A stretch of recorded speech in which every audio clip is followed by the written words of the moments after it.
first reservation that I often get from people, the first concern or objection or question is, well, what in the world gives Bitcoin its value? So that's what we're going to talk about today. Join us on following videos as we go through the rest of these 7. But today we're going to talk about what gives Bitcoin its value.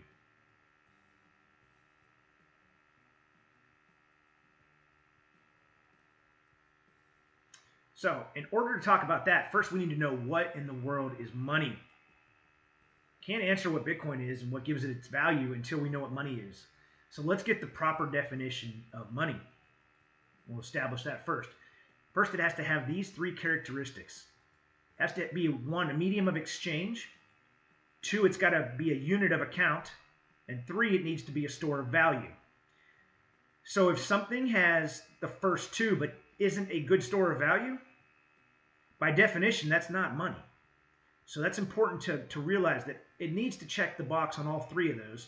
It also should be durable, portable, meaning you can take it anywhere. Can you hop on a plane or send it around the world with a mouse click? Uniform, limited supply. So those are characteristics of money. Now that we know what that is, we can talk about what gives Bitcoin its value. All right. In order to do this, I think it's very helpful to just kind of list all those traits of money on the left. So it's smart, fungible, portable, divisible, durable, scarce, decentralized. That's rules over rulers, not rulers over rules. So not a king or a president or a institution or a corporation making decisions. Is it easily transactable, censorship resistant, and secure, as in it cannot be counterfeited? So you'll look here in the top column, top row actually, we have Bitcoin, gold, crypto, and fiat. When we're talking about fiat, we're talking about, that just comes from the Latin, which means by decree or so be it, which is basically a government that is able to print money, a central bank that's able to print money. So a dollar or the euro or the Japanese yen, that would all be considered fiat.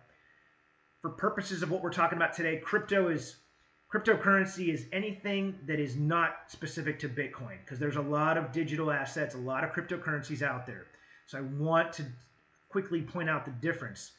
And so on the first 4, crypto scores high, but when we get to durable, crypto scores a moderate. When we get to scarcity, crypto scores very low because there are a lot of cryptos out there with infinite supplies. Most of the cryptos out there are moderate with decentralization. There is nothing like the amount of decentralization that is involved in Bitcoin. And we'll talk about that in other videos.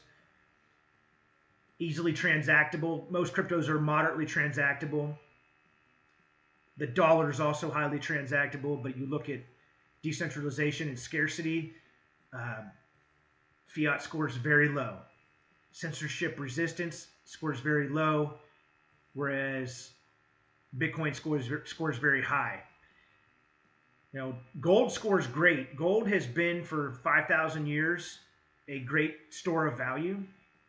It is very durable. There is no doubting that. But the digital version of that with Bitcoin offers advantages that the analog version of gold just can't have. And that's dividing it and moving it around the world. It's costly to do both of those things.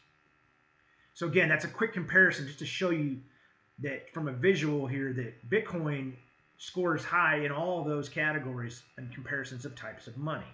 Whereas the other types of money fall short in several categories.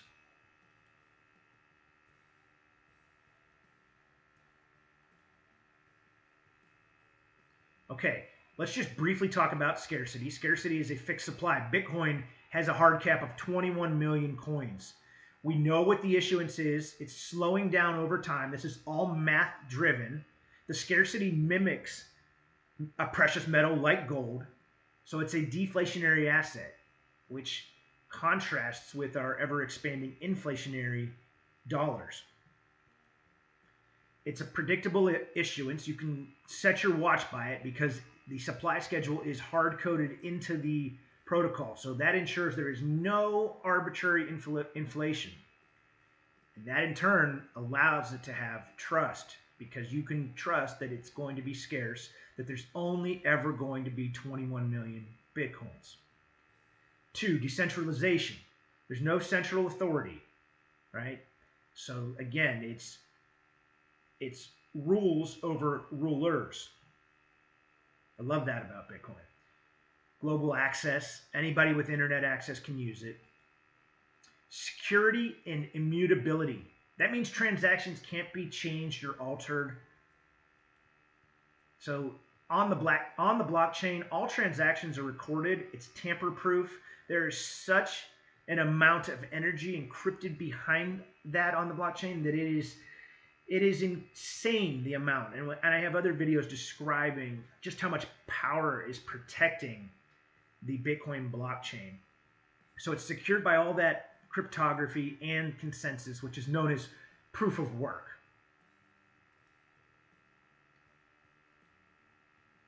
The net worth strength. Bitcoin's massive hash rate. Again, that is a very large number, but it makes it nearly impossible to attack or alter. Again, ensuring trust in the integrity of the Bitcoin network. Because after all, Bitcoin is a network. It's also a money, but it's also a protocol network, just like email is a protocol. Number 4 is utility. That's peer-to-peer transactions. Bitcoin enables you to send money back and forth. You and I can send borderless payments without any intermediaries getting in the way, without waiting on a bank to approve it. There are no restrictions. Anyone can use it. Store of value. It's also often known as digital gold. And then programmability. There's also features like the Lightning Network that enable faster, cheaper transactions. And that is another topic as well. But just know that when it comes to utility and people concerned with its utility, that programmability allows Bitcoin to be extremely useful. The market dynamics, supply and demand. It's a limited supply paired with a growing demand. And that is what's driving price increases. As I'm making this video right now, Bitcoin is around $115,000. Just a few years ago, Bitcoin was as low as $16,000. So obviously a lot of institutional demand has come in. It's been adopted by a lot of businesses out there, and companies like Strategy are using it as part of their entire treasury balance goes on into Bitcoin. So they're taking any cash they can get their hands on and putting it into Bitcoin. As Michael Saylor describes it, the cash treasury is basically a melting ice cube. Because what happens when you leave that money under the mattress, or you take an ice cube out of the freezer? Its utility is good for a little bit, but after a while it's going to melt. You're going to lose purchasing power. And a way to get around that is by moving your hard-earned money into Bitcoin. So it's also driven by speculation, and there are investors that buy Bitcoin expecting a future price increase. That further fuels the demand. It's often known as NGU technology, as we just say for simple terms, number go up, right? Because that gets people involved. But once they realize what the protocol represents, they come for that price increase, but they stay for all the other benefits that we're talking about today. Number 6 is the social and cultural factors. A community belief. It's a passionate community of developers, hodlers. That's just somebody who's holding Bitcoin and believe in the vision of its financial sovereignty that further continues to drive adoption. So the narrative is built as decentralized, anti-establishment currency. It resonates well, especially if you've ever had any problems with the banks or local government. Bitcoin is able to sidestep all of that.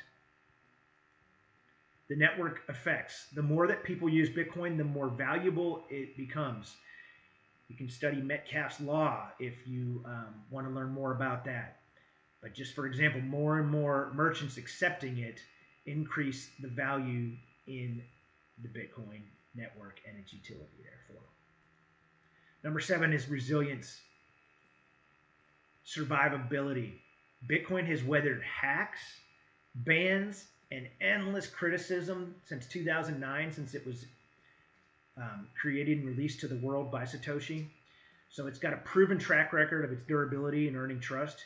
I think there's now over 400 obituaries written about Bitcoin being dead. You can look those up.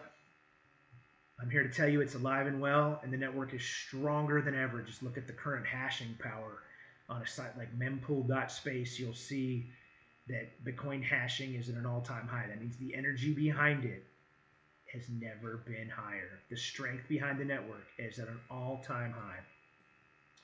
And then we have immutable rules. It's fixed supply and decentralized governance make it a predictable system compared to fiat currency, where we don't know.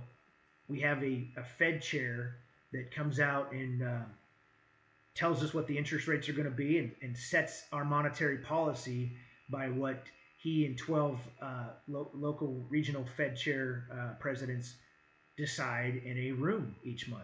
And that is not how Bitcoin is done at all. It's completely transparent, it's completely open source, and it's immune to the whims of a central bank that wants to change policy or rates at any time.